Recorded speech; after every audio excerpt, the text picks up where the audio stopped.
തൃശൂർ വടക്കാഞ്ചേരി കരിമാത്രയിൽ തേനീച്ചയുടെ കുത്തേറ്റ് നിരവധി പേർക്ക് പരിക്ക്. പച്ചക്കറി വിളവെടുപ്പിനിടെയാണ് തേനീച്ചക്കൂട്ടം ആക്രമിച്ചത്. പരിക്കേറ്റവർ ആശുപത്രിയിൽ ചികിത്സ തേടി.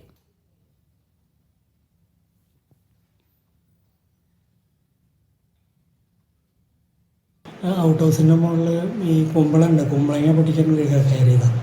ആ സമയത്ത് കുമ്പളങ്ങ പൊട്ടിച്ചുകൊണ്ട് ഇറങ്ങുമ്പോൾ ഒരു കടന്നലാണോ എനിക്കറിയില്ല, സാധനം വന്ന് കുത്തി. അപ്പം ഞാൻ അതിനെ തട്ടി പിന്നെ ഇങ്ങനെ പുറത്ത് കിടക്കാം, ഇങ്ങനെ കയറി വരാൻ നോക്കുമ്പോഴേക്കും കണ്ടമാനം സാധനം വന്നു. അപ്പോൾ കുമ്പളങ്ങയൊക്കെ അവിടെ ഇട്ട് തിരിച്ചു പോകുന്ന താഴെ ഇറങ്ങിയപ്പോഴേക്കും കണ്ടമാനം വന്നു. അപ്പം ഞാൻ വീടിൻ്റെ മുമ്പുറത്തേക്ക് പോയി. വീട്ടിൽ നിന്ന് ഒരു പുതപ്പ് മേടിച്ച് അങ്ങനെ റോട്ടിൽ പോയി.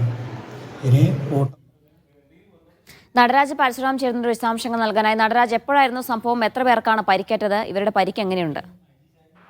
വൈകിട്ടോടുകൂടിയായിരുന്നു സംഭവം. പ്രദേശവാസികളായ ബാലസുബ്രഹ്മണ്യൻ, അതുപോലെ തന്നെ കോമളം, ലക്ഷ്മിക്കുട്ടി, ഇതര സംസ്ഥാന തൊഴിലാളിയായ ദിവാകർ, രാധ, കുമാരി തുടങ്ങിയ പ്രദേശവാസികൾക്കാണ് തേനീച്ചകളുടെ കുത്തേറ്റത്.